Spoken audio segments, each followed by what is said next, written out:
De retour au fil week-end et bienvenue au fil techno. Chaque semaine, Steve Lepage et moi, on vous présente les incontournables de la culture geek. Jeux vidéo, films, séries, de quoi vous divertir toute la semaine. Ok, c'est parti. This is the way.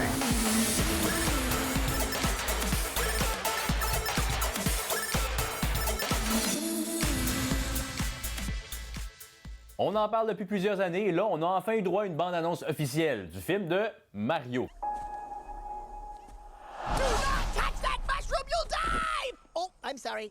That one's perfectly fine. Qui met en vedette Chris Pratt dans la voix du célèbre plombier, avec également à ses côtés Jack Black et Seth Rogen.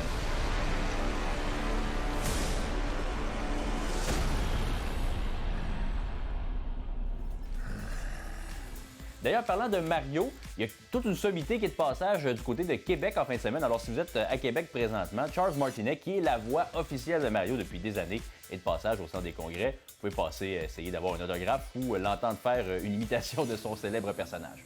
It's me, Mario! It's me, Mario! Woohoo! L'achat d'Activision Blizzard par Microsoft a fait beaucoup jaser. Et il y a certains acteurs de l'industrie qui craignent que le géant soit devenu trop gros. Alors Microsoft a lancé un site web pour rassurer les joueurs et les acteurs en mentionnant que ça allait permettre de développer plus de jeux pour plus de plateformes.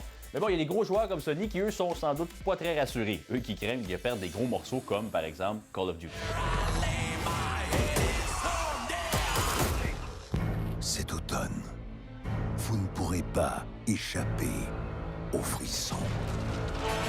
Marvel a fait un saut dans l'horreur pour le mois de l'Halloween. Et depuis vendredi, vous pouvez regarder sur Disney+ Werewolf by Night. Ben oui, il y a des loups-garous dans l'univers de Marvel.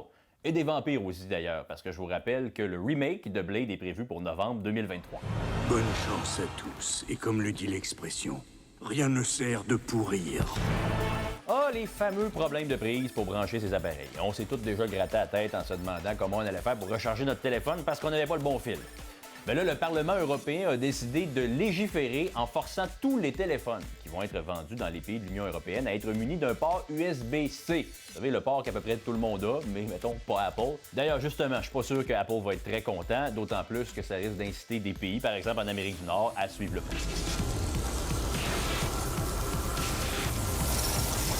On termine comme d'habitude avec les suggestions de la semaine. Sur la Nintendo Switch, le jeu No Man's Sky, le jeu spatial avec les planètes générées procéduralement, qui a fait jaser beaucoup, qui a demandé une tonne de mises à jour, débarque finalement sur la console de Nintendo. Un jeu qui avait des très mauvaises critiques au début, mais qui s'est amélioré au fil du temps. Maman, je te le jure, il n'est pas dangereux.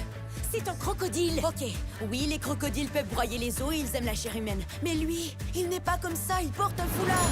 Et au cinéma, c'est le long week-end de l'Action de grâce. Alors pourquoi ne pas amener les enfants au cinéma? Il y a le film Lyle Lyle Crocodile qui est sorti vendredi et qui met en vedette le chanteur Shawn Mendes dans le rôle d'un crocodile. Ce qu'on veut, c'est vivre.